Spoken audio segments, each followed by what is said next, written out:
Assalamualaikum warahmatullahi wabarakatuh. Salam bahagia, salam guru penggerak, tergerak, bergerak, dan menggerakkan. Perkenalkan, nama saya Dede Yuda Jamuluddin. Saya calon guru penggerak angkatan 9. Pada kesempatan ini, saya akan berbagi tentang demonstrasi kontekstual hasil dari pemikiran Ki Hajar Dewantara.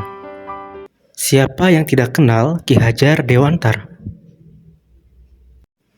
Beliau merupakan tokoh pendidikan nasional.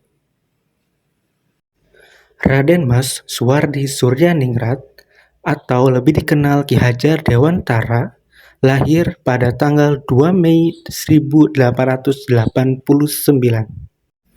Beliau adalah bangsawan Jawa, aktivis pergerakan kemerdekaan Indonesia, guru bangsa, politisi dan pelopor pendidikan bagi kaum pribumi Indonesia dari zaman penjajahan Belanda. Ki Hajar Dewantara adalah pendiri perguruan Taman Siswa, suatu lembaga pendidikan yang memberikan kesempatan bagi para pribumi untuk bisa memperoleh hak pendidikan seperti halnya para priayi maupun orang-orang Belanda. Banyak sekali filosofi atau pemikiran Ki HD yang menjadi paradigma pendidikan di Indonesia. Salah satunya yaitu pendidikan dan pengajaran. Menurut Ki HD, pendidikan dan pengajaran merupakan usaha persiapan dan persediaan untuk segala kepentingan kehidupan manusia, baik dalam bermasyarakat maupun hidup berbudaya dalam arti seluas-luasnya. Ki HD juga menjelaskan bahwa dasar pendidikan anak berhubungan dengan kodrat alam dan kodrat zamannya. Ki HD hendak mengingatkan pendidik bahwa pendidikan anak sejatinya menuntut anak mencapai kekuatan kodratnya sesuai dengan alam dan zaman.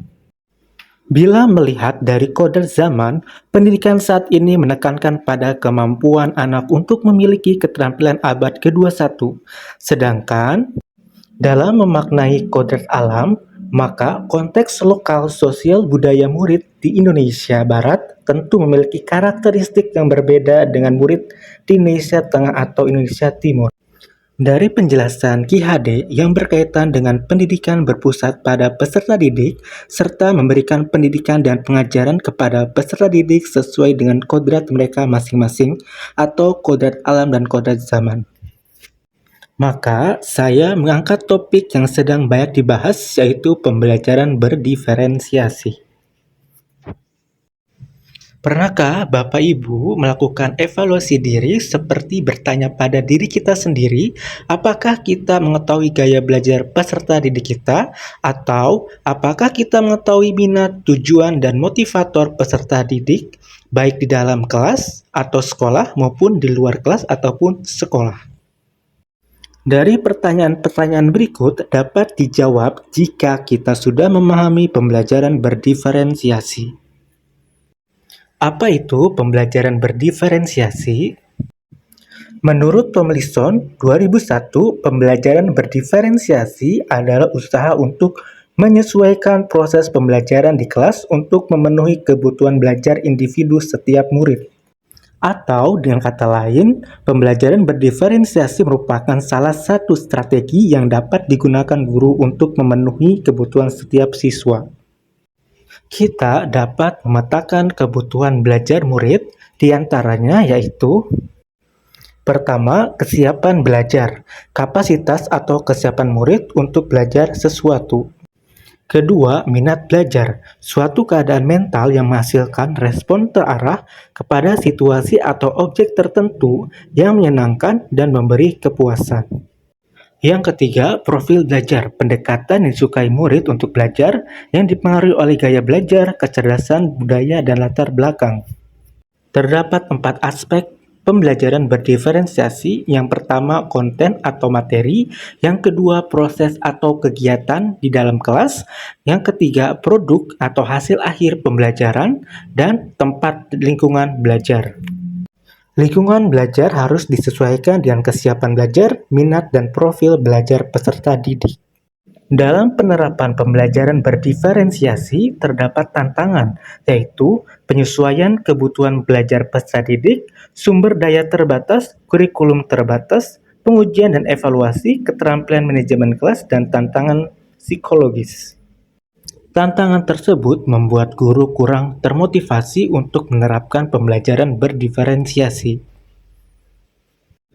Untuk mengatasi kendala atau tantangan ini, penting bagi guru untuk memiliki pemahaman yang mendalam tentang kebutuhan belajar siswa, yaitu pemetaan kebutuhan belajar berdasarkan 3 aspek: kemauan, minat, dan profil belajar, kemudian desain pembelajaran yang berbeda berdasarkan hasil survei, dan terakhir mengevaluasi dan merenungkan apa yang telah kami pelajari. Pembelajaran ini dapat berdampak positif bagi siswa. Dampak positif ini sangat bermanfaat untuk memicu critical thinking siswa. Tentunya hal tersebut sebagai penunjang guru agar siswa dapat terpenuhi kebutuhannya.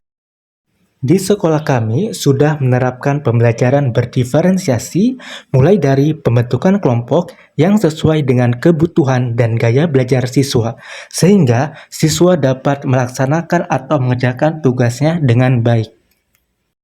Demikian video singkat demonstrasi kontekstual hasil pemikiran Ki Hajar Dewantara yang saya relevansikan dengan pembelajaran berdiferensiasi.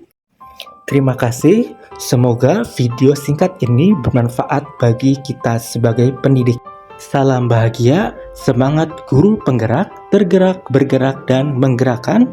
Wassalamualaikum warahmatullahi wabarakatuh.